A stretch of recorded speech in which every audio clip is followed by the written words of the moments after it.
2026ல எந்த கம்பெனில இன்வெஸ்ட் பண்ணணும்? உங்க இன்வெஸ்ட்மெண்ட்ட சூஸ் பண்றதுக்கு முன்னாடி என்ன அனலைஸ் பண்ணணுன்றத பார்க்கலாம். நீங்க 3 விஷயம் பார்க்கணும்.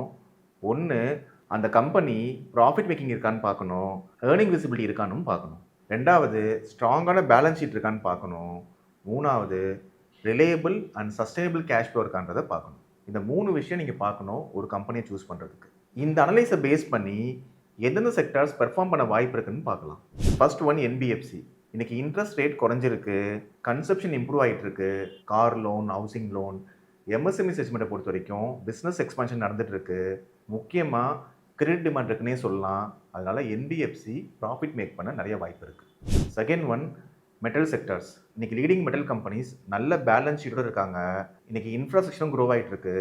அதனால growth ஆப்பர்ச்சுனிட்டி இருக்குன்னே சொல்லலாம். Third sector IT services. இன்னைக்கு ஏஐ அட்வான்ஸ்மெண்ட்னால நிறைய ஐடி சர்வீசஸ் கம்பெனி குறைஞ்சிருன்ற ஒரு மிஸ்கன்செப்ஷன் இருக்கு.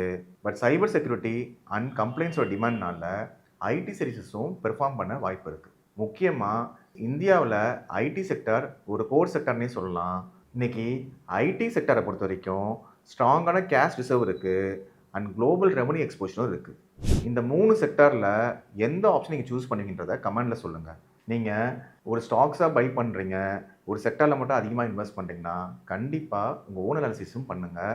டைவர்சிஃபைட் போர்ட்ஃபோலியோவை உருவாக்க பாருங்கள். என்னோடய சேனலில் ரெகுலராக இந்த மாதிரி ஃபினான்ஸ் டாபிக்ஸை பற்றி ஷேர் பண்ணிகிட்ருக்கேன். என்னோடய சேனலில் ஃபாலோ பண்ணுங்கள். உங்கள் ஃபேமிலி அண்ட் ஃப்ரெண்ட்ஸுக்கும் ஷேர் பண்ணுங்கள்.